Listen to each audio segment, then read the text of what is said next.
Just give me 1 minute and then we'll start. Okay.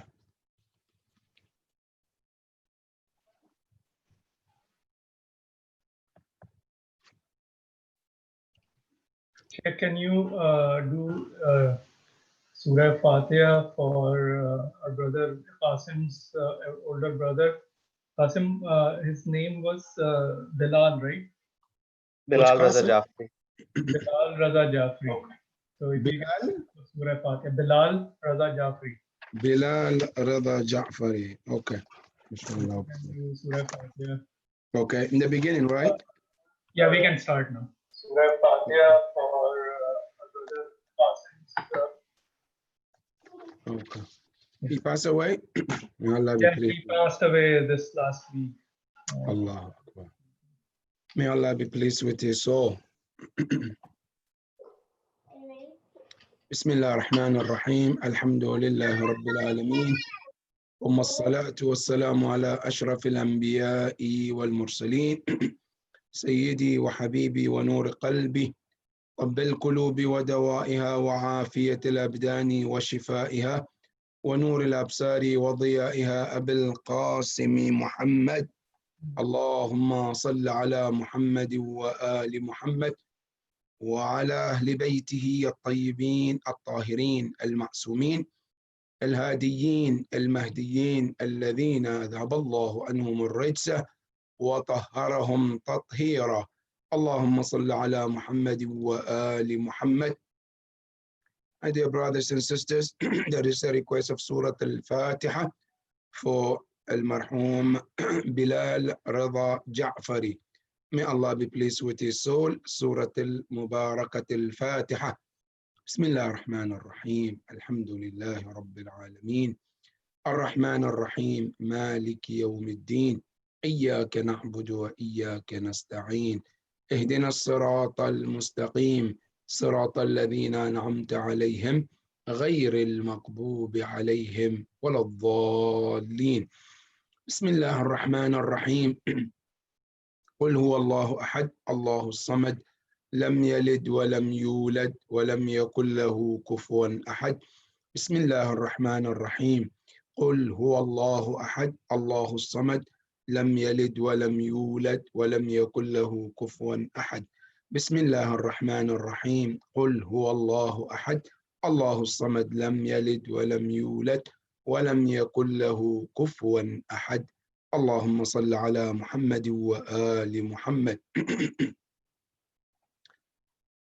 بسم الله الرحمن الرحيم بالسند المتصل إلى الثقة الإسلامي محمد بن يعقوب الكليني عن محمد بن يحيى عن أحمد بن محمد بن عيسى عن محمد بن سنان عن عون بن القلنسي عن أبي يعفور عن أبي عبد الله الصادق عليه السلام أنه قال من لقي المسلمين بوجهين ولسانين جاء يوم القيامة وله لسان من نار.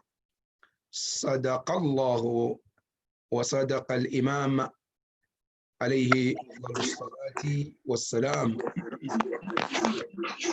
My dear brothers and sisters, Assalamu alaikum wa rahmatullahi ta'ala wa barakatuh. Our discussion this evening is regarding Hadith number 9 of Arba'un al-Hadith for Imam al-Khomeini rahmatullahi ta'ala alayh. Hadith number 9 is hadith that comes to describe the danger of hypocrisy. Not only the danger of hypocrisy, it also talks about different types of hypocrisy. Not only it talks about the disease of this hypocrisy, then it talks about the remedy and how can one get out of this disease. These are the three stages that inshallah we will be discussing about in this hadith number 9. Number 1, the danger of this hadith, the danger of this disease. The second part, the types of hypocrisy, and then the remedy. The hadith that Imam al-Khumaini rahmatullahi ta'ala alayhi quoted in this section was hadith that he quoted from al-Kulayni, and he says بالسند المتصل, with the chain that is attached to ثقة Islam. ثقة Islam is a term is used for a scholar who is reliable and dependable when it comes to the hadith. A scholar who has been verified and been trusted that any narration that he quotes, that scholar verifies and makes sure that that narration is reliable and authentic before he brings it to the people. That's called Thiqat al-Islam. Here, the narration started that this hadith is started from Thiqat al-Islam. Who is Thiqat al-Islam? Muhammad bin Yaqub al-Kulayni. Muhammad bin Yaqub al-Kulayni is a known scholar to most of us. Al-Kulayni is one of the great scholars who is the author of one of the reliable books of the Shia school of thought. Now, as you know, when you come to the Ahl Sunnah wal Jama'ah, there is what we call Sihah al-Sitta, which means 6 reliable books that are known to be authentic by the Ahl Sunnah wal Jama'ah, that those 6 reliable books are considered the most reliable books after the Quran. That majority, if not all, what is quoted in those books is authentic and is also reliable. Now, when you come to the Shia school of thought, we have 4 of them. We don't have 6, we have 4. One of the 4 is known as Usul al-Kafi. Usul al-Kafi, the author is Sheikh al-Kulayni. Sheikh al-Kulayni, rahmatullahi ta'ala alayh, is known as one of the reliable scholars when it comes to hadith. As you know, my dear brothers and sisters, when it comes to hadith, there is a special session on hadith, and it's called Ilm al-Diraya. Ilm al-Diraya is a science of narration, where the scholars, what they do in that science, they discuss and research about hadith. And just to give you background, how they do it, they normally divide hadith into 2 parts. Very easy to understand. Every hadith is divided into 2 parts.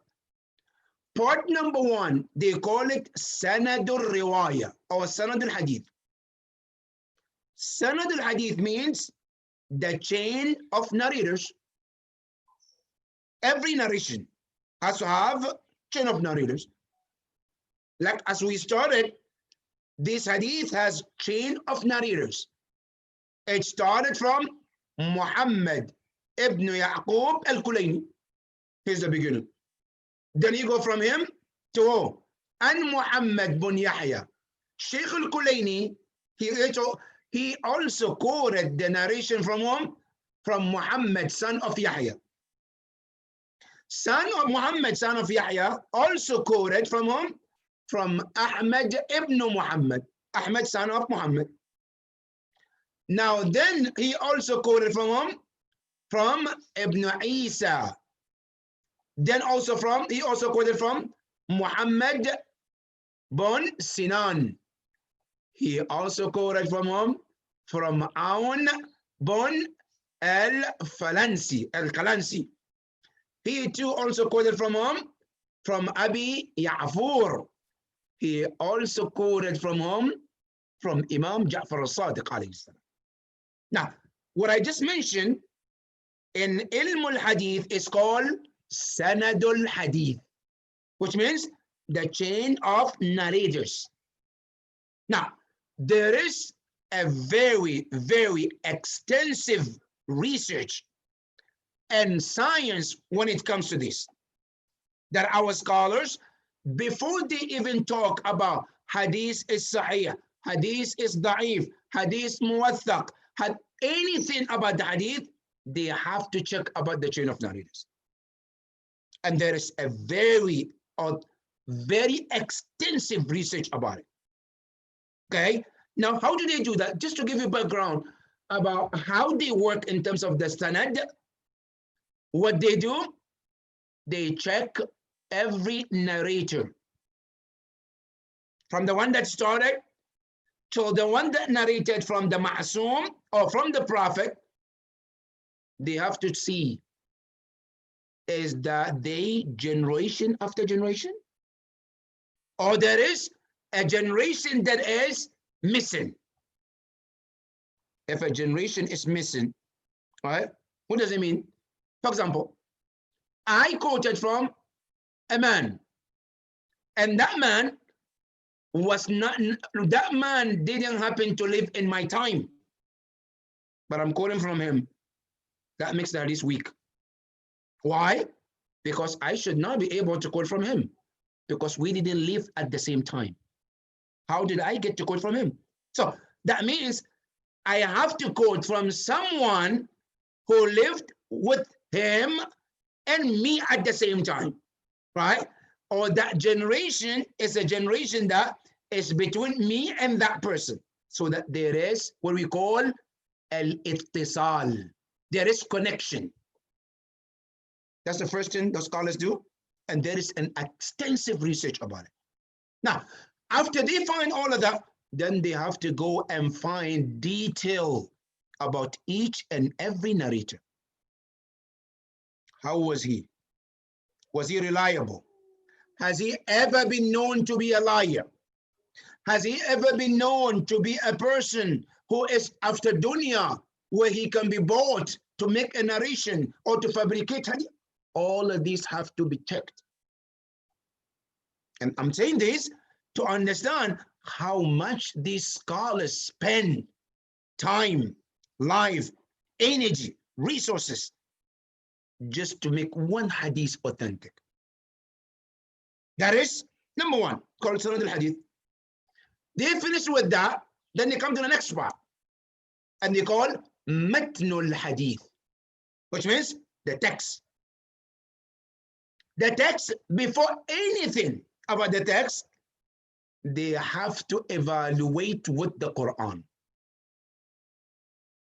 If it's Quran matches, if the hadith matches the Quran, and listen careful, if the hadith matches the Quran, not the other way around, no, matches the Quran, then we're good.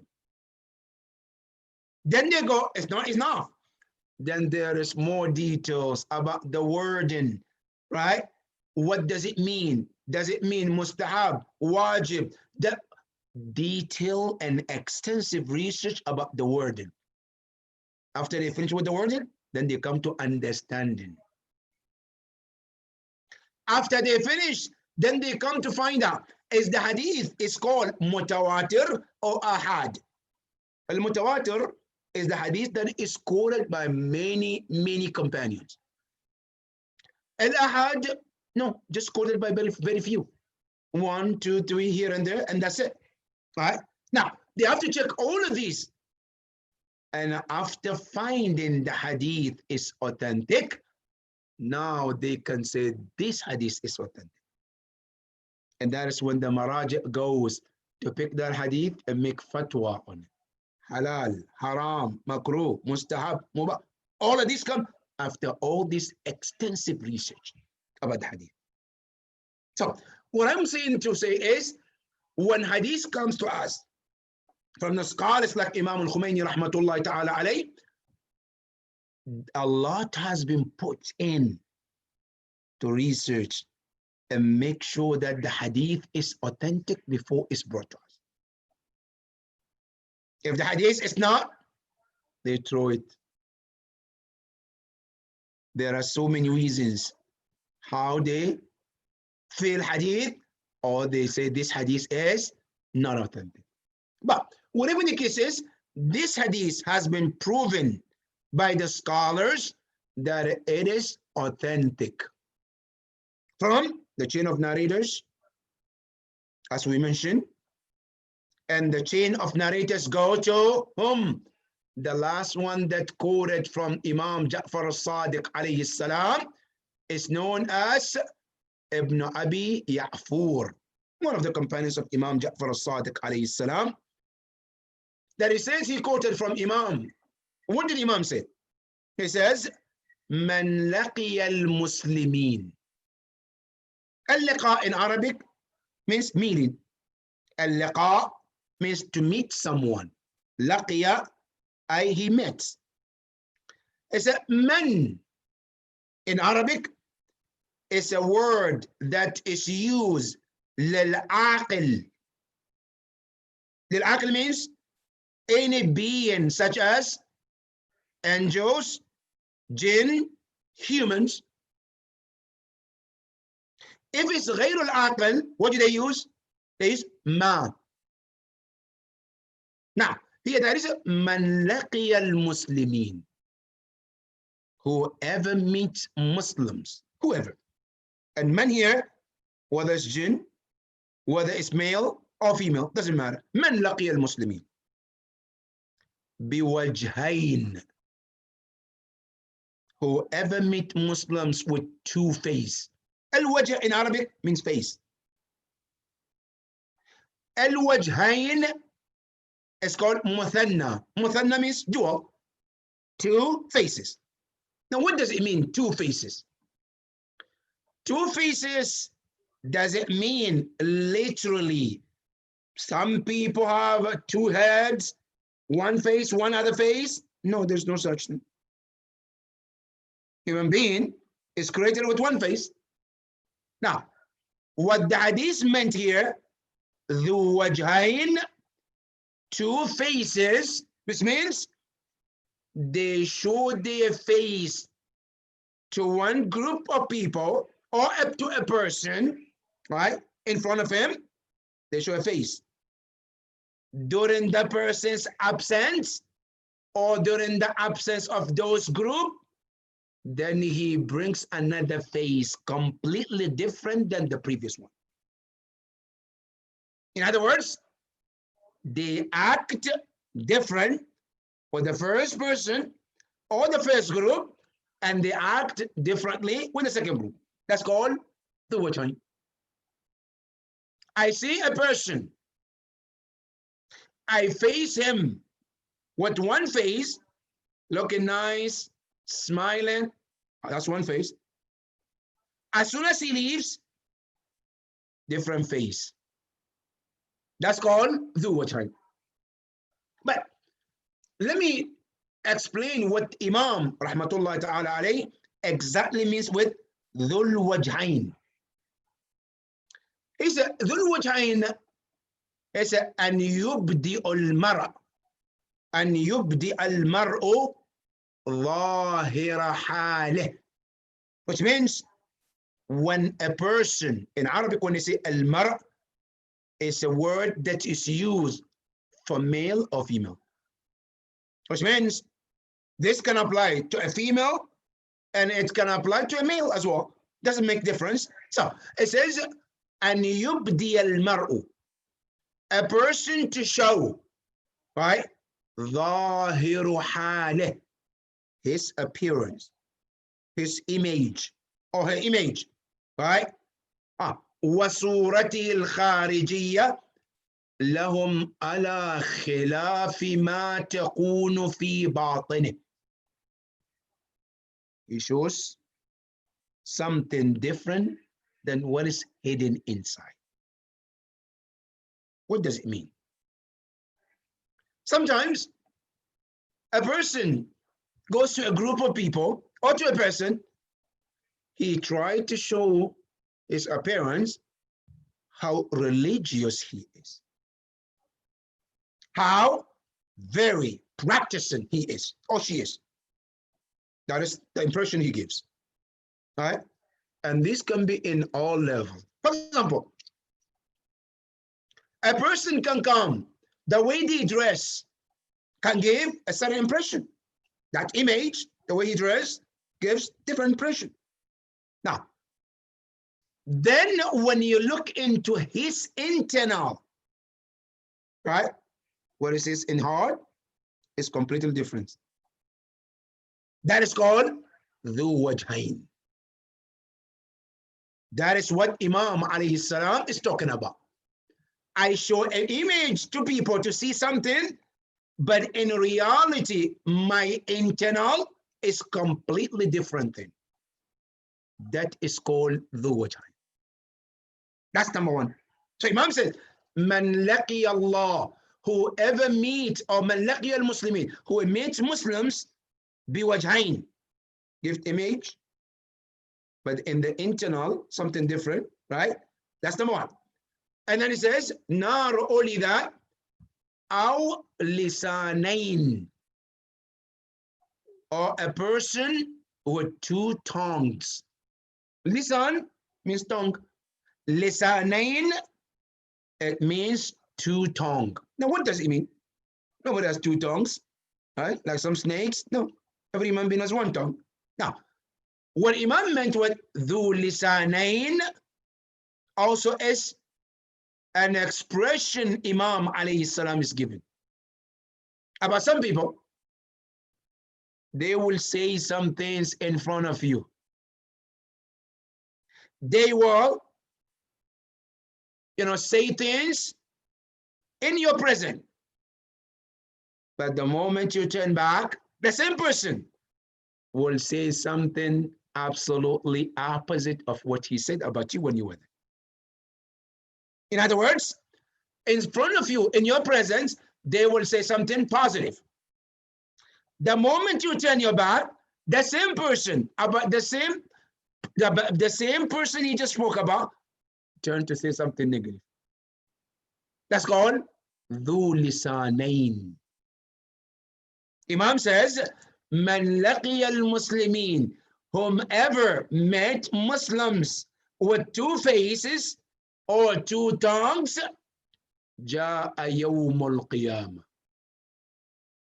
Allahu Akbar. This hadith is something to really deep think about it. Imam talks about in this world how you meet people, two face, two tongue. Then immediately he talks about Qiyamah. Now, how does this dunya link with the Qiyamah? Imam, you will think he will say something about this dunya. No, he said, Ja'a yawmul qiyamah. Which means there are two things here to learn from the hadith. Number one, there is a direct link between this world and the hereafter. We might not see it. We might not understand, but there is connection between this world and the hereafter. That's number one. Number two, how do we know that? Imam says, these actions that are done in this universe, right? This world, the effect of it shows where? Yawm al-Qiyamah. Now, I'm doing this, two face, two tongue, in this world, right? With Muslims, it says the effect of this act will only be seen Yawm al-Qiyamah. How? It says, Ja'a Yawm al-Qiyamah. The person comes Yawm al-Qiyamah. How does he come? وَلَهُ. And that person with the double face, double tongue, he or she comes يوم القيامة وَلَهُ لِسَانٌ مِّن نَارٍ. And his tongue is turned to a hell fire يوم القيامة. Allahu Akbar. Now, when our ulama, they tell us that there is a connection between our action in this world and the hereafter. Sometimes we find it hard to believe. How can this world relate to that world? How can this world, where I have this body and I'm living this life, how can it has any impact in that world? Now look, the hadith comes. Quran also confirms that.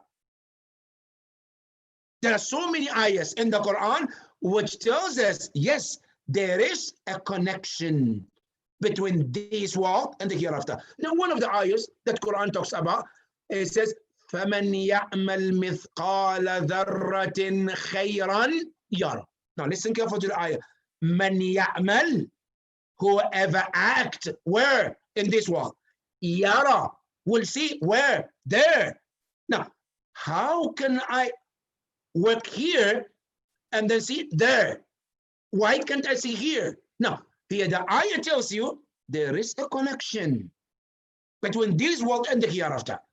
Now, not only that, many ayahs in the Quran, Allah tells us in Surah An-Nisa, it says, Allah subhanahu wa ta'ala says, أن الذين يأكلون أموال اليتامى ظلما إنما يأكلون في بطونهم نار. Those who have a habit of eating the orphans' money. إن الذين يأكلون أموال اليتامى ظلما. And Quran is so beautiful. Quran tells us يأكلون ظلم. They eating unjustly, right? Another ayah in the Quran says, no, you can eat the money of an orphan. It's okay, but what?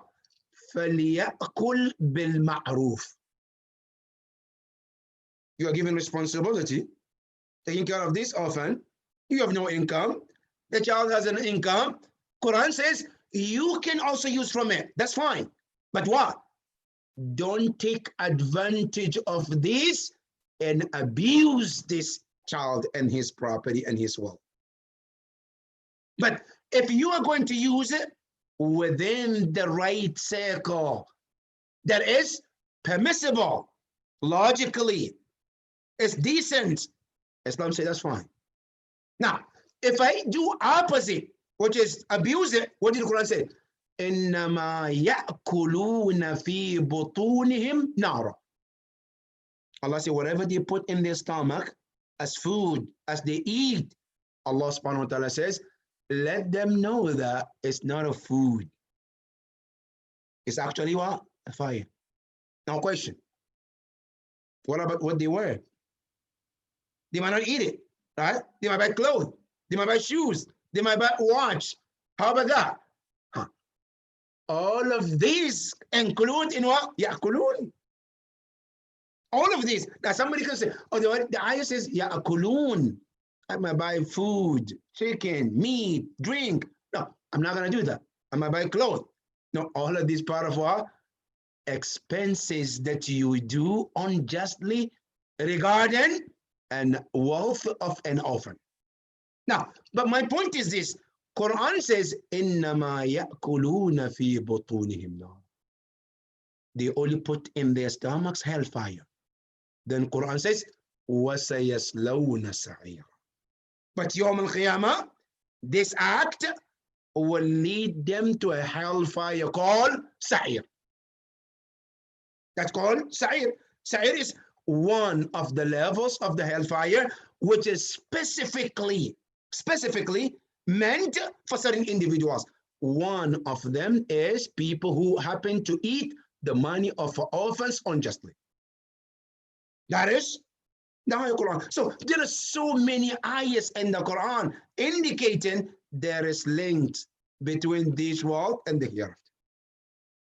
Now, the hadith also comes to confirm that. from the hadith of Imam Ja'far al-Sadiq, من لقي المسلمين بوجهين ولسانين جاء يوم القيامة. He comes يوم القيامة with what? لسان من نار. With the tongue that happened to be hellfire. That is the hadith. Now, if this is clear, we define the meaning of wajhain by the Imam rahmatullah ta'ala alayh. Now let's define dhu lisanain according to how Imam defines it. He says wa dhu lisanain wa huwa. He says the example, the definition of having two tongues, wa huwa an yuthni ala kulli man yalqa. And I want us to listen to this very carefully, how Imam defines it. Because some of this act, sometimes we might think this is not us.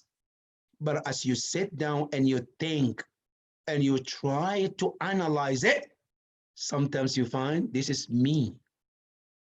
This is us. And getting to know that this is me is a half of solution. Because a lot of time when we hear this, we think so far. No, this is somebody else. That's not me. I'm cool. I'm good. I'm great. No. Analyze yourself. Because every one of us knows himself more than anybody else. And Quran says, بَلِ الْإِنسَانُ عَلَى نَفْسِهِ بَصِيرًا. That every human being is aware about themselves, وَلَوْ أَلْقَى مَعَاذِرًا. Even if they present excuses. They know. We know ourselves. How do I act? My reality, we know that. So now, what that is saying is that analyze yourself. See that what Imam is defining these two things, does it apply on me as a person or it doesn't? If it does, that's half of remedy. Now I came to know that I have this disease. What is the next step? To find a cure for it. That is the lesson that we have to take from it. Now, so Imam says the definition of ذو لسانين وهو أن يثني على كل من يلقى. Certain people, they have the habit of what? Of every person they meet, they try to praise them. They try to praise them. Now, question, is that a bad thing? Yes, it's a bad thing. Why is it a bad thing to praise everybody? Okay, here's the reason. Because not everybody is a good person. So if I meet a good person and I want to praise him, that's good. But if I meet a tyrant, a fasiq, and I want to make him feel that he is the greatest, because that's how I want him to feel, that's wrong. Al-Imam Amir al-Mu'mineen salamullah alayh, he says, وَلَا يَكُونَنَّ الْمُحْسِنُ وَالْمُسِيءُ عِنْدَكَ بِمَنْزِلَةٍ سَوَاءٍ. Allah, Imam Ali says, do not make al-muhsin, the kind person, wal-musi, and the sinner equal. Because there's no such thing in Mizan of Quran. Don't you hear the Quran tells us, أَفَنَجْعَلُ الْمُسْلِمِينَ كَالْفُجَّارِ. Should we make Muslims like the corrupted ones? No, they're not equal. أَفَمَنْ كَانَ مُؤْمِنًا كَمَنْ كَانَ فَاسِقًا لَا يَسْتَوُونَ. Allah says in the Quran, they're not equal. So if I see a mu'min practicing good one, yes, praise them for their good deed.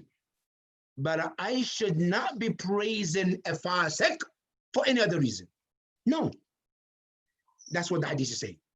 Now, dhu lisanayn doesn't matter. Any person he meets, Imam says, yuthni ala kulli man yalqa. Every person he meets or she meets, she praises him. Right? Not only that, ويمتدحه.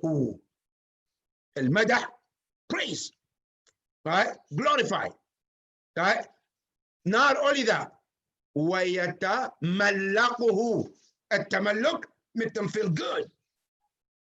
That, Masha, you are the best on top, right? ويظهر المحبة له. And he shows affection, love for that person. That's how they do. That's what ذو لسانين. He shows affection through the words. ولكنه, however, Imam says, في غيابه يعمد إلى تكذيبه. The moment the person turns away, what happened? Now he starts to تكذيب.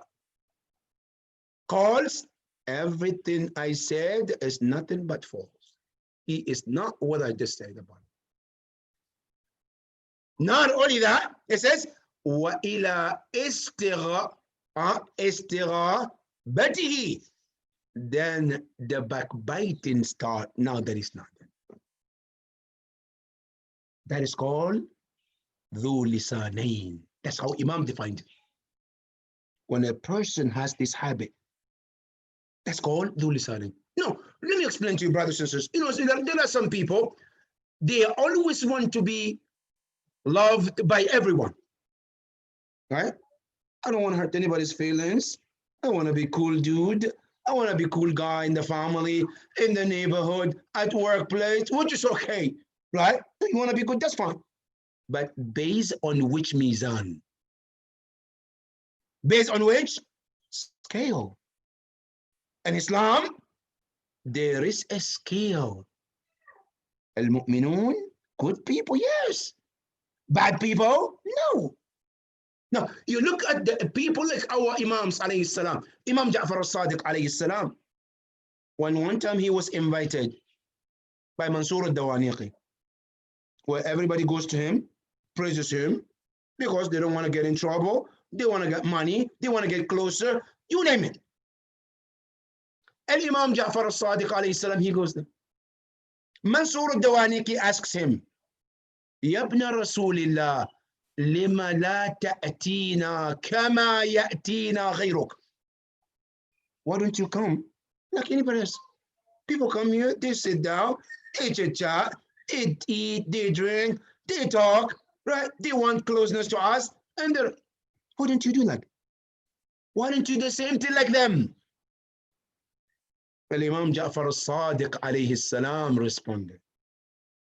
And he said to him, he said, Ala mana'tik. Based on what should I come to you? It says, لَيْسَ لَكَ مِنَ الْآخِرَةِ مَا نَرْجُو. You say, what we wish and desire of akhirah, you don't have it. And what you have of this dunya, we have no desire. You know, Imam alayhi salam want to tell us, we are two different people. I am for akhirah and you are for dunya. Two different worlds. So there's no reason for me to come to you. Those who come to you, they are people of dunya. They like dunya like you. So it's easy to sit with them. But me, I am from the akhirah. And I cannot come and sit with you like the way I am. But the question, okay, why did Imam end up there? By force. Imam was brought against his will. But in that opportunity, Imam told him the truth. And that is what this hadith is trying to define. That sometimes we should not take this kind of position, that we want to make everybody happy. No, you cannot make everybody happy. You have to take stand. Stand with what? If the person is right, you vote with them. If they're wrong, you're against them. You have to take a stand, period. No. So the Imam tells us here in the hadith, he says, ذو وجهين ولسانين, the person who acts in this manner, in this way, will come يوم القيامة with the tongue made of hellfire. Now, this definition that Imam just gave, it gives us two kinds of nifaq. The action itself is called nifaq. Nifaq is called hypocrisy. This nifaq comes into two kinds. One is called al-nifaq al-amali. And the second one is called al-nifaq al-qawli. Amali, qawli. Amali means what? Hypocrisy by practice, by action. That's the first one. ذو لسانين. They act, but the action is called hypocrisy. They act in some one way, but the inside is from something different. Now, the second one is called al-nifaq al-qawli, which means they say, but whatever they say is what? Hypocrisy. That's called al-nifaq al-qawli. This true hypocrisy is the worst action one can ever find themselves in. You know, in Islam and Quran divide people into three categories. Not based on race or gender like we do. Many of time, when we divide people, it's either based on race or based on the gender. Now, when Quran divides people, it has nothing to do with race or gender.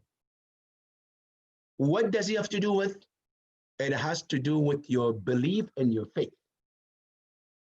Doesn't matter. Your race, your gender, doesn't mean anything to Allah subhanahu. What means is what you believe, what you chose to believe. Now, in the Quran, Allah subhanahu wa ta'ala talks about three groups. In Surah Al-Baqarah, when you read Surah Al-Baqarah, take a look. Allah Rabbul Alameen divided people into three. Number one, they are called al-mu'minun al-muttaqun. Alif Lam Mim, ذلك الكتاب لا ريب فيه هدى للمتقين الذين يؤمنون بالغيب ويقيمون الصلاة ومما رزقناهم ينفقون والذين يؤمنون بما أنزل إليك وما أنزل من قبلك وبالآخرة هم يوقنون. 5 qualities for whom? For the muttaqun. Right after that, then he goes to what? Another group. Who are those? Al-Kuffar, disbelievers. Right? What does it say?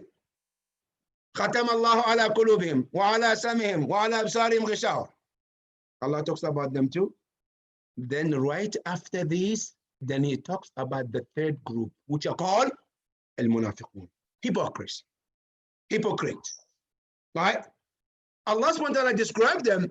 It says, وَإِذَا لَقُوا الَّذِينَ آمَنُوا قَالُوا آمَنَّا. The same as the hadith. When they meet the believers, what did I say? آمَنَّا. We are believers like you. And nifaq al-qawli, qawli, like Imam says, قالوا. They said, آمَنَّا. وَإِذَا خَلَوْا إِلَى شَيَاطِينِهِمْ. When they move to the Satans, the leaders, what did I say? Inna ma'akum. We are with you. What happened to the other group that you just said? Oh, we are just marking them. That's called al-nifaq al-qawli. Al-nifaq al-amali, in the Quran, Allah says to Rasulullah, وَمِمَّنْ حَوْلَكَ مِنَ الْأَعْرَابِ مُنَافِقُونَ لَا تَعْلَمُهُمْ. Ya Rasulullah, among the hosts, among the companions, there are some other hypocrite that you don't even know them, Ya Rasulullah. نحن نعلم, we know them. Because their hypocrisy has get them to have a talent into that hypocrisy that even Rasulullah is very hard to determine them. Allah has to determine them and say, Ya Rasulullah, here they are. This is a munafiq.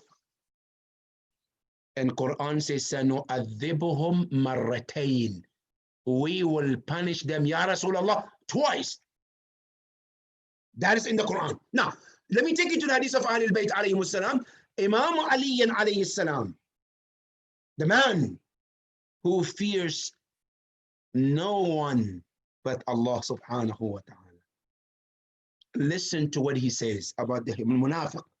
He says, Inni, I, Amirul Mu'mineen, لا أخاف. I'm not scared of mu'min or kafir. I'm not scared of them. وإنما, but the only one that I'm scared of, أخاف من منافقكم. The one that I'm scared of is a munafiq. Because he comes in one face, but inside is completely different. Because the mu'min, I've already declared his position. I am this side. I'm a believer, right? Al-munafiq, al-kafir also declares, I'm not this side, I'm here, right? Al-munafiq is somewhere in the middle. Sometimes it's very hard to tell. And when you go to the Quran, there are so many ayahs. In Surah Al-Baqarah, we mentioned one. In Surah Al-Tawbah, there is one. Then there is a surah by itself called Surah Al-Munafiqun. Right there, Surah Al-Munafiqun. Now, what is the cause of munafaq? What is the cause of it? Where does it start? And nifaq, the causes of it is what? It's interest. What do I mean by interest? Now, our scholars, they mention that anytime a change comes in society, in a country, in a community, in the family, and that change brings threat. The change brings threat to whom? To people's interest. People flip into three groups against that threat. Number one, either the change is for their own good, then they are with it 100%. And that's called like al-mu'min. Either the threat is very difficult, they're very opposite to their interests, then they become what? Opposition. Right? It's called kafir in terms of Muslims. The third group, to protect their interests, they don't want to go into this to show that they oppose. So what do? Because if they show, they might lose their interest. So what happened? They have to find a way to hide under something to pretend they are something which they are not, to protect themselves and their interest. That is why in every change that comes, on all levels, you have munafiqun. Every level. Whether it's a revolution comes in a country, you find munafiq there.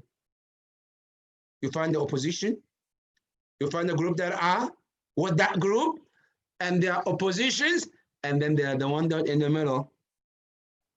And Quran calls them mudhabdhab. They are not here, they are not here. They're somewhere in the middle, trying to protect their interests. This is the most dangerous ones in the society. Not only in the society, even in Islam is considered one of the dangerous groups. That Allah subhanahu wa ta'ala, when he talks about this group, he said, Yawm al-Qiyamah, Inna al-munafiqina fi darki al-asfali min al-nar. Allah subhanahu wa ta'ala says, Yawm al-Qiyamah, those who are going to be the bottom of hellfire, is it al-kuffar? No. Who are those? Who are those? He said, al-munafiqun. They are the ones going to be the bottom of the hellfire. Why? Because of their actions. Now, quickly, we talk about this disease and nifaq al-amali, nifaq al-qawli. There are so many hadiths from the Prophet too about how to identify a munafiq. One of them, the Prophet says quickly, he says, ayatul munafiq thalath. You can tell about a hypocrite with three qualities, three things. Number one is إذا أحدث كذب. Most of the hypocrite, when they always speak, they always lie. In other words, lying is a sign of hypocrite. That's number one. Number two, وَإِذَا وَعَدَ أَخْلَفَ. Whenever he or she promises, they break the promise. You know, sometimes people make promises, things go beyond their ability, something change, they cannot fulfill. That's one thing. No, but the hadith says this is their habit. وَإِذَا وَعَدَ أَخْلَفَ. Anytime they promise, they break the promise. That's number 2. Number 3, وَإِذَا أُؤْتُمِنَ خَانَ. Whenever he or she is entrusted with something, they always will break that trust. You trust them with money, trust them with words, trust them with your secret, you trust them with anything. What happened? They break that trust. That's a sign of munafiq. There are so many hadith about munafiq. But what can one do? To do what? To be able to eliminate this disease. How? Where do I start? Assuming I analyze myself, I found I have this kind of this disease. Imam al-Khomeini rahmatullahi ta'ala alayhi, he mentioned 2 ways, but there's one more that I will add from the hadith of Ahlul Bayt alayhi salam to make it 3. Number 1, there's a tafakkur, thinking. That's the first way to treat this disease. How? I said, look, no person, no group, no society, no nation, no community would like to have a person who happened to be known as hypocrite. No one likes it. Have you seen in the family sometimes when somebody acts like this, when he comes to it, they call it, hey, be careful, this guy's coming. You know, be careful what you say, be careful what you do, because he. Which person would like to be described like this? Which person? Nobody. Now, so think about it. If you as a person, among the people, you become unlikable, unwanted, what do you think about Allah subhanahu wa ta'ala? You think deeper and you understand that this is something, an act, nobody wants to associate with a person like that. Then you understand that this is something very serious. I need to get rid of it. That's number 1. Number 2, I decided I'm going to get rid of it. What's the next step? They say the next step is مراقبة كل حركة بدقة. Which means one has to observe every movement very, very carefully. Before I act, before I say, I have to make sure that how I act matches what is inside. What I say matches what is inside. If it doesn't match, don't say it. If it doesn't add the face with it, don't do it. If a person can be very observant of themselves, every movement that you do, you observe yourself in every aspect of your life, very carefully, right? Making sure that your inside and your outside match. Your words and your also, your action matches. Then the person slowly, they can eliminate this disease. It's not about 1 month or 1 week or 2 weeks. It might take a time, right? But if a person becomes very observant of themselves, what they say, what they do, and they make sure that it always together. What I say, I mean it. What I act, I mean it, right? That is how a person can also be able slowly to get rid of it. That is number 2. Number 3, which comes from Ahlul Bayt alayhim as-salam. That Ahlul Bayt alayhim as-salam, they said, أكثروا من الصلاة على محمد وآل محمد. He says, say the salawat upon Muhammad and Ali Muhammad as much as you can. Many times. Why? Then I just continue. فإنها أي فإن الصلاة على محمد وآل محمد تذهب النفاق. It eliminates the hypocrisy. It erases the hypocrisy. But question, brothers and sisters, we have 2 kinds of salawat. You have to understand which one works and which one doesn't work. Because one of them doesn't matter. You can say it 1,000,000 times, it's not going to do anything. The other one, yes, it does. The first one that doesn't work is one that salawat comes just what we call laqlaqatul lisan. I'm just saying it. As it just comes, Allahumma salli ala Muhammad wa ali Muhammad. Allahumma salli. This would not do a thing. The second one does. What is it? When the salawat comes from the heart and mind and combine. What does it mean? Meaning, understand the meaning of salawat and the value of salawat, and while you saying it, you understand what is coming from here matches what is here. That salawat makes the difference that we mentioned. Other than that, just the salawat, Allahumma salli ala Muhammad. And this is not just a salawat. Every action that we do in Islam, if it doesn't come from the heart and the mind, is worthless. A salat you do, right, without the heart, with the mind, what is it called? فَوَيْلٌ لِلْمُصَلِّينَ الَّذِينَ هُمْ عَنْ صَلَاتِهِمْ سَاهُونَ. The mind is not there. Hajj, I go, right? I said, labbaik Allah, but mind is not there. What did Imam call? Dajij, just screaming, right? So in Islam, every action we do, it requires the heart and the mind together.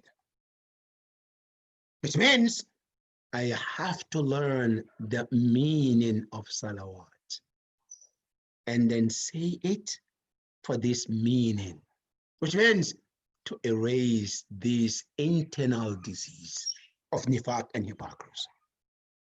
Then with that, a person can see a difference with this salawat.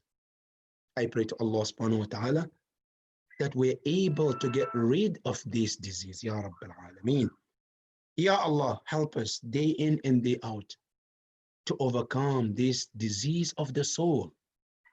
Ya Allah, we ask you, help us on daily basis, on all levels, to overcome our nafs al-ammara.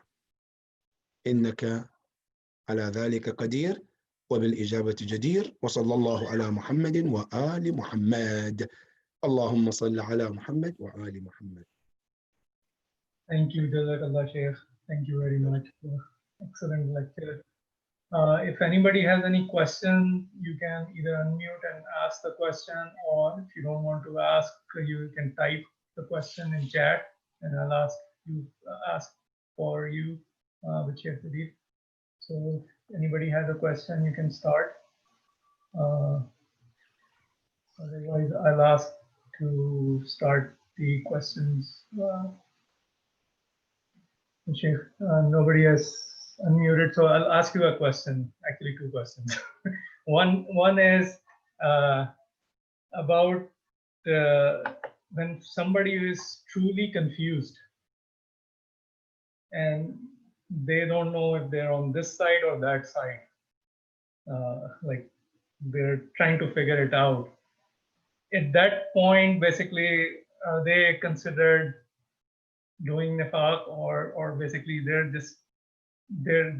their mind is confused, and as such, they want to be with both the groups, for example, but they're not sure where they belong. Is that nifaq, or is that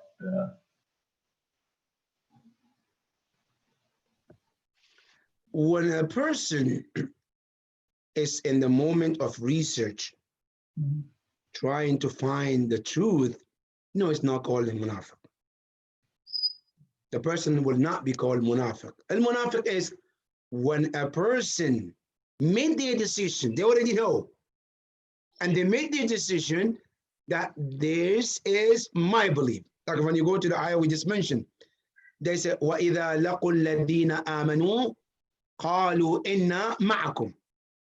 When they meet the believers, they say, we're with you.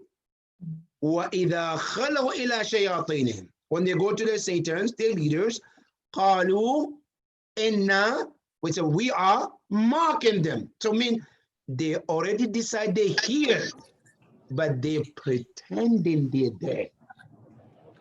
So the decision already made for Munafiq, he already know where he stands, but he does not want to make it known to others. Now, but a person that you mentioned is making research, there's an incident happening, they haven't made up their mind, they're trying to figure it out. That person will not be called hypocrite. The person will try as much as possible, learn, find the truth, and then cite the truth after that. And we will not call the person at the moment where they're researching, it will not be called a hypocrite. anybody else has any question you can ask? I'll ask my second question. Okay. So while I'm waiting for others to ask, so the second question I have is, most of us who are born in a Muslim family, What? while we're growing up, we do ibadah and a lot of things we do, especially when our parents tell us to do something, or we are in a gathering where everybody is doing. But if you're not in that gathering, we wouldn't do it. Like salat, or if the parent remind us, then we do it. If the parent doesn't remind us, we don't do it, or we do it only to please the parent. Is that considered nifaq, or it goes into the first category of researching, like you're still trying to figure out? Because now, if the person, nifaq, as we define it, when a person trying to show something, but in their heart, they're not what they're showing. Or they say something, they don't mean it. All right? Now, this is nifaq. But if the person, let's say, for example, I believe in reading Ziyarat Ashura. For example, I believe about the tragedy of Ahlul Bayt. But I just don't read Ziyarat Ashura that often. But whenever my parents remind me, did you read that Ziyarat Ashura? Oh, no, I didn't. Then I go and read it. That's not called hypocrisy. Oh, no, for example, I don't do matam on my own. But whenever I'm reminded, I do it. But I believe that matam is something should be done. I believe it's something good that one should do as often as possible that you can, to relate and connect with Ahlul Bayt alayhim salam. But I often forget, I often don't think about it that much until I get a reminder. That's fine. That's not called hypocrisy either, because reminding people about what they believe, we all fall in that category. Allah told the Prophet, فَذَكِّرْ إِنَّمَا أَنْتَ مُذَكِّرْ. Remind them, that's your job. They know, but they forget. So remind them, Ya Rasulullah. So we all fall in this category. Now, but the person, if he or she does not believe in it at all, they don't believe in it, right? But they try to show as if they do, then that's hypocrisy. They pretend as if they believe in it, while they know from the heart they don't, that's hypocrisy. But if they do believe in it, but either the timing or because of job or school, they don't remember that often, that's not considered al-nifaq. basically, the lying part is what makes it nifaq. That's why. That's why. The other way, or you believe the other way and you show another way of. That's right. But I have a question. Since people are not asking question, I have a question. Yes. Please. Okay. My question is this. We just mentioned about nifaq. How do you put what we call taqiyya here? Taqiyya is one of the belief of the Shia school of thought, right? And taqiyya is you go somewhere and you pretend something which you're not, right? Okay. So isn't taqiyya nifaq too? That's my question. You don't have to answer me today. You can answer me next week. That's fine. The permissible type of nifaq in my opinion, when you're trying to save your life. Right, that's a question. It falls within this line, which sometimes, you know, the enemies of Ahlul Bayt or the enemies of Shia, they call Shia munafiqun because they're hypocrite.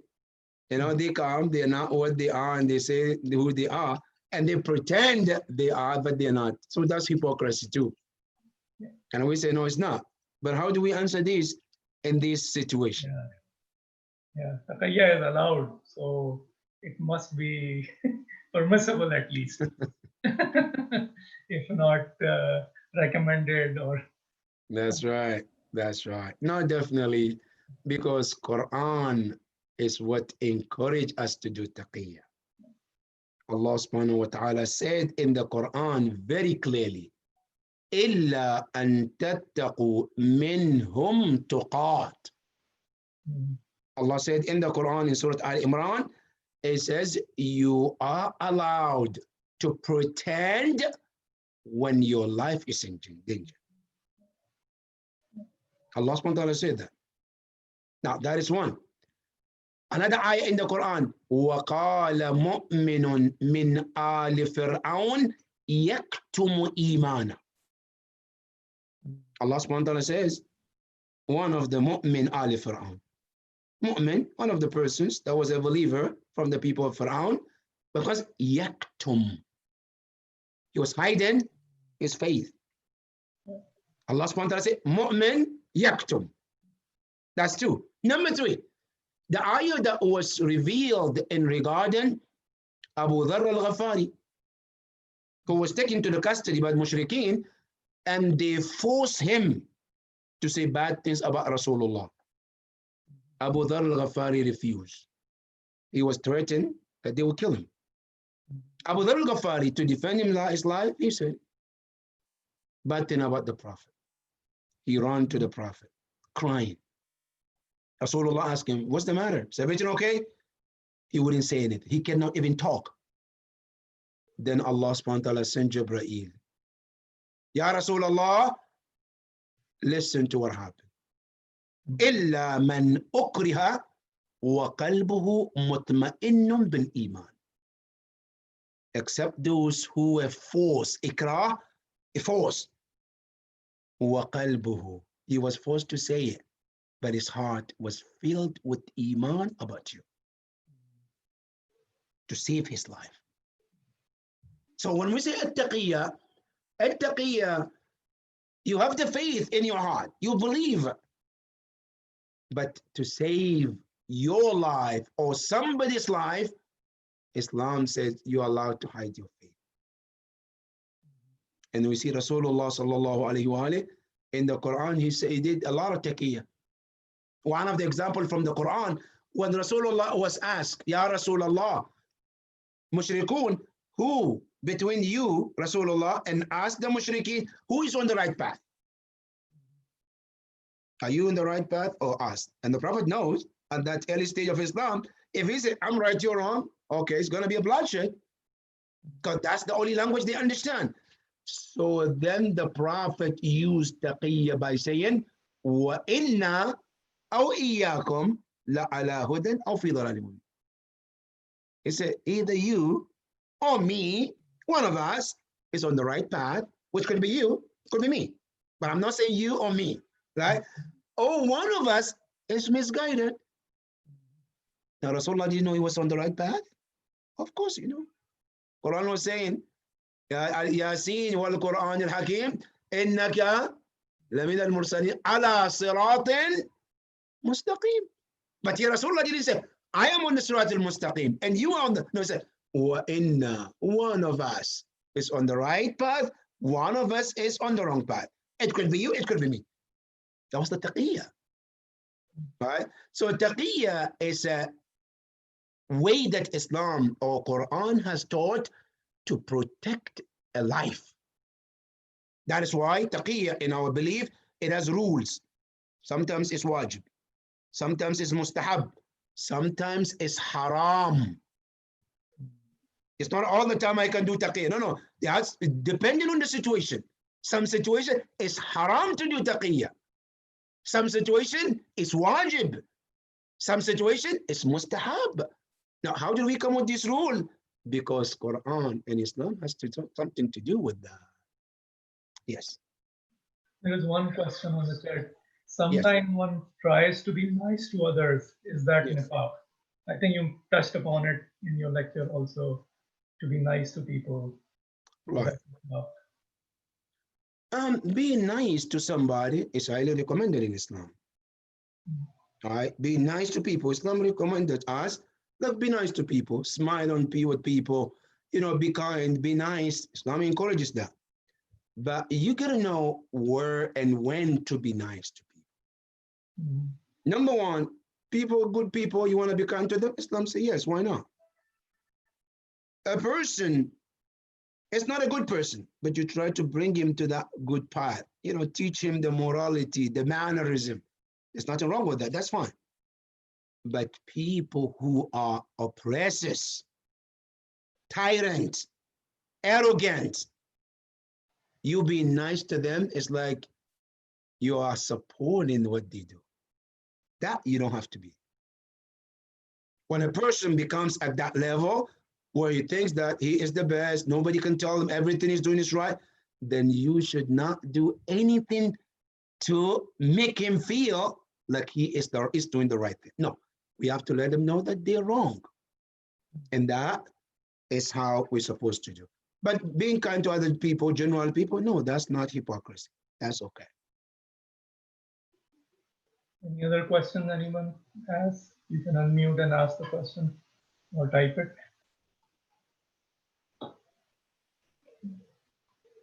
I don't see any other questions on the chat. So, Sheikh, in terms of politics, now that the election year is, there are a lot of independent voters who are not on this side or the that side. Okay. Some of them pretend to be independent, some of them are truly independent. Does that make them do like a lot of people sort of say we're not Democrat, we're not Republican, and we sit in the middle. But they know which way they want to. Okay. Is that nifaq? I'm just asking in general.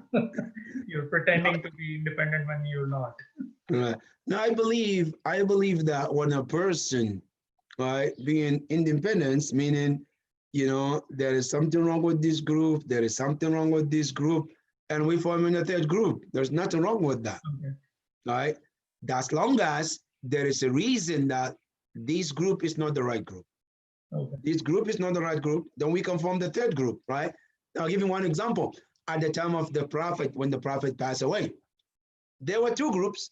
One is called Al-Muhajirun, one is called Ansar, which they all came to claim that they have the right to be the Khalifa of the Prophet, right? Now, then the third group came, they said, no. It's not you Muhajirun, no, you Ansar is the third, which is what? Amir al-Mu'mineen, right? So it depends on what that group is. If that group, the first one or the second one is right, then we have to be with the right one. If no, the third one is the group that is at least the moderate, and then that's fine, we can form, and that will not be nifaq at that point. I guess, okay. There is one more question. What is a nice way to communicate to people who are wrong? Should one be blunt? Like if you see somebody doing something wrong, what's the best way to tell them without? That's good. That's a very good question. Quran has laid a way how to do it. One of the ayah says, ادع إلى سبيل ربك بالحكمة. Call to your Lord, call whom? People who are wrong, who are on the other side, right? So call them with wisdom, best way that you can. How can I translate that to the best? Quran gives us an example with Prophet Musa alayhi salam. When Allah sent him to Pharaoh, Allah told Musa alayhi salam, اذهب إلى فرعون. Go to Pharaoh. Who is Pharaoh? إنه طغى.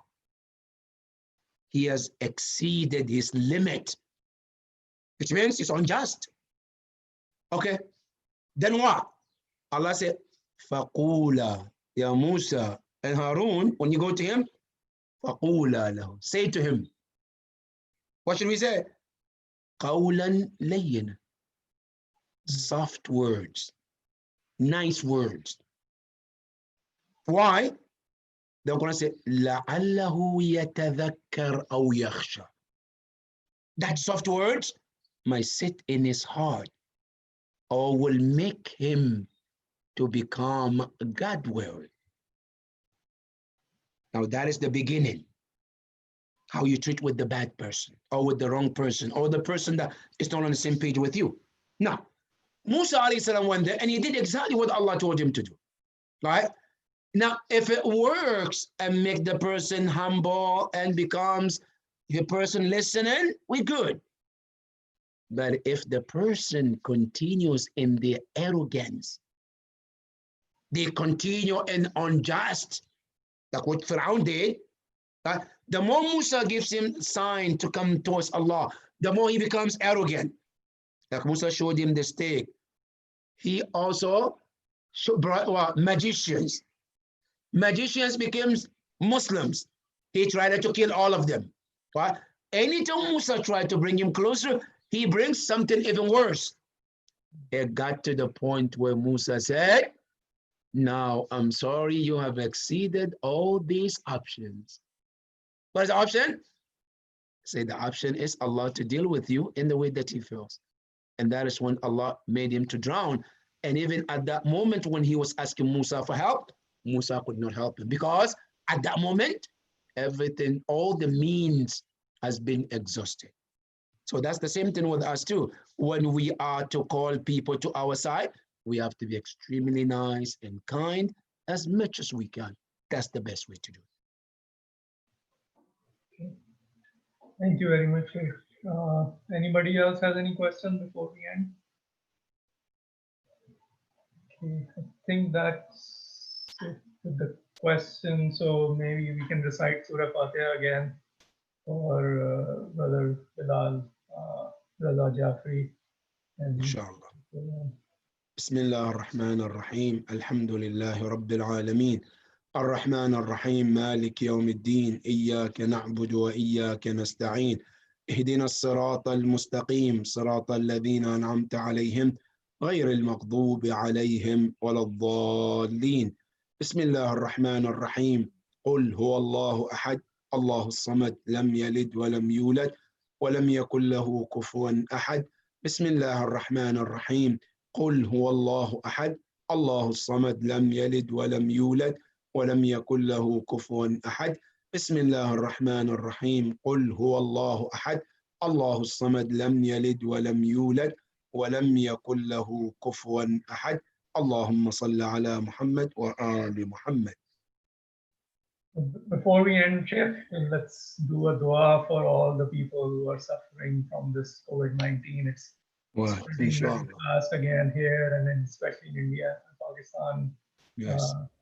Maybe let's just do a dua. Inshallah. We read Amma Yujib 5 times for all of brothers and sisters, all humanity at large, everywhere they might find themselves struggling with this disease or struggling because of this effect that is happening to the world. May Allah give all of them the easy and make it easy for all of them, Ya Rabbil Alameen.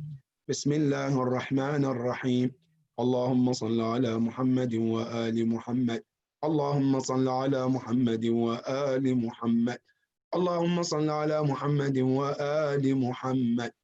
أمن يجيب المضطر إذا دعا ويكشف السوء أمن يجيب المضطر إذا دعا ويكشف السوء أمن يجيب المضطر إذا دعا ويكشف السوء أمن يجيب المضطر إذا دعا ويكشف السوء أمن يجيب المضطر إذا دعا ويكشف السوء باسمك العظيم الأعظ العجل الأكرم يا الله يا الله يا الله يا الله يا الله يا الله يا الله يا الله يا الله يا الله يا مجيب دعوة المضطرين بحق المضطر أجب المضطر إنك على كل شيء قدير صلى الله على محمد وآله الطاهرين. Thank you very much, Sheikh. Thank you. Inshallah, we'll have the next program on next Sunday. Inshallah, inshallah. Thank you. Thank you, everyone. Thank you. Khuda Hafiz. Khuda Hafiz.